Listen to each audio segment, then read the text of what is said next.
হয়নি। বিমানের ভাড়া আকাশ ছোঁয়া হয়ে গেছে, সাধারণ মানুষ কিভাবে যাতায়াত করবেন?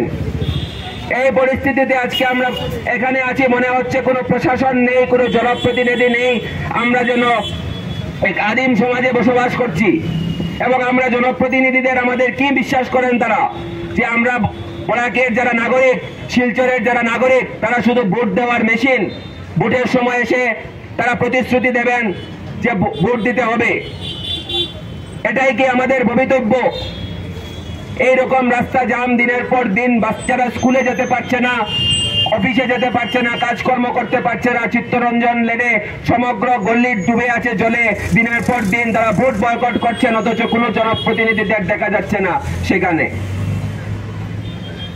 এই অবস্থা আজকে বরাক উপত্যকায়, অথচ আমাদের জনপ্রতিনিধিরা নীরব নিষ্ক্রিয় ভূমিকা পালন করছেন। আমরা দেখতে পাচ্ছি এখন নির্বাচনের প্রচার করছেন তারা বিভিন্ন জায়গায় গিয়ে,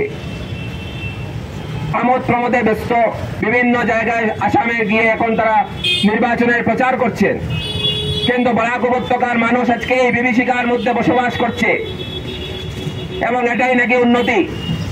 এই নীচ মানসিকতার আমরা ধিক্কার জানাই। আজকে আমরা এখানে সমবেত হয়েছি শিলচরের শুভবুদ্ধি সম্পন্ন মানুষ যারা নাগরিক আছে।